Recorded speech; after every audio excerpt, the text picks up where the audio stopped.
Wabarakatuh. Waalaikumsalam warahmatullahi wabarakatuh. Kami dari kelompok 4 ingin mempresentasikan penulisan pesan bisnis. Sebelumnya, perkenalkan, nama saya Aulia Dura Purwadi dengan NPM 2024 32500 349. Saya Nurikma Agusti dengan NPM 2024 32500 315. Saya Adlan Ibnu Syukur dengan NPM 2024 32500 336. Saya Muhammad Iqbal Mubarak dengan NPM 2024 32500 339. Saya Sabrina Ananda dengan NPM 2024 32500 346. Saya Dewi Suandari dengan NPM 2024 32500 353. Selanjutnya, di sini ada pengertian. Pesan bisnis adalah komunikasi yang digunakan oleh pengirim untuk mengirimkan informasi, baik dalam bentuk tertulis maupun tidak tertulis dalam konteks kegiatan usaha. Perencanaan bisnis adalah proses komposisi penyusunan pesan bisnis yang terdiri dari beberapa tahapan. Proses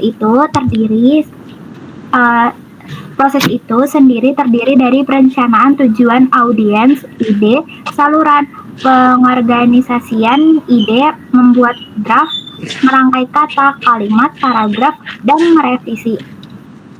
Dalam pembuatan pesan tertulis, perlu memperhatikan hal-hal seperti isi pesan yang ingin disampaikan kepada pihak lain, langkah strategis bagi pencapaian tujuan, serta salah satu faktor yang menentukan keberhasilan dalam penyampaian pesan bisnis.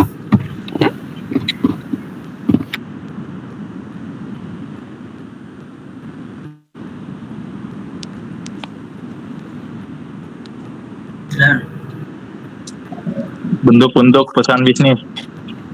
Yang pertama surat bisnis. Yang kedua pertemuan dan pidato bisnis. Yang ketiga email bisnis. Yang keempat laporan organisasi. Yang kelima telemarketing. Yang keenam pesan tertulis. Kemudian ada teknik penulisan pesan bisnis. Yang pertama itu ada perencanaan. Isinya yaitu ada penentuan tujuan, kemudian ada analisis audiens, kemudian yang ketiga ada penentuan ide pokok, kemudian yang keempat ada pembatasan cakupan pesan, dan yang terakhir di perencanaan itu ada seleksi saluran media. Kemudian perorganisasian. Yang pertama itu ada semua informasi berhubungan dengan subjek dan tujuan.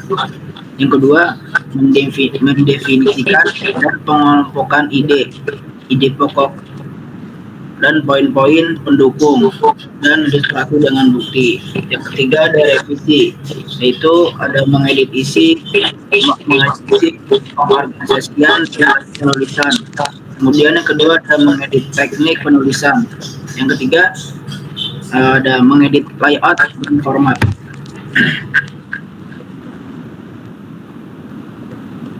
Selanjutnya ada tujuan penulisan pesan.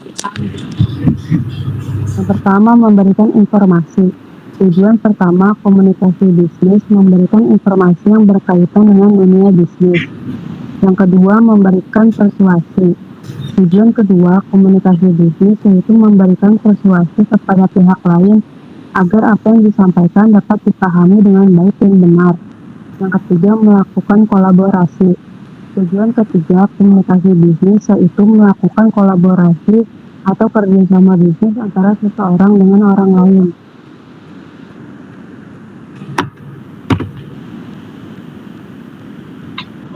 Selanjutnya ada hambatan penulisan pesan bisnis. Yang pertama, kekurangan struktur. Tanpa struktur yang jelas, pesan bisa terasa kacau. Gunakan paragraf yang terorganisir dan poin-poin yang jelas. Yang kedua, ada bahasa yang terlalu rumit. Penggunaan jargon atau istilah teknis yang sulit dipahami bisa membuat pesan menjadi kurang efektif. Gunakan bahasa yang sederhana dan mudah dimengerti. Yang ketiga, ada kurangnya kejelasan. Pesan yang tidak jelas dapat membingungkan penerima. Pastikan tujuan pesan diungkapkan secara langsung.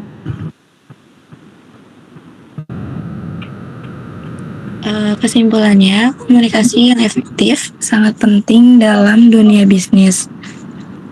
Pesan bisnis harus jelas, ringkas, dan tepat sasaran untuk memastikan bahwa informasi dapat dipahami dengan baik oleh penerima. Penting juga untuk mempertimbangkan audiens dan konteks saat menyusun pesan. Selain itu, penggunaan bahasa yang formal dan sopan, serta struktur yang terorganisir akan membantu meningkatkan profesionalisme dan kredibilitas dengan memperhatikan aspek-aspek ini. Penulis dapat mengoptimalkan komunikasi dan mencapai tujuan bisnis yang diinginkan.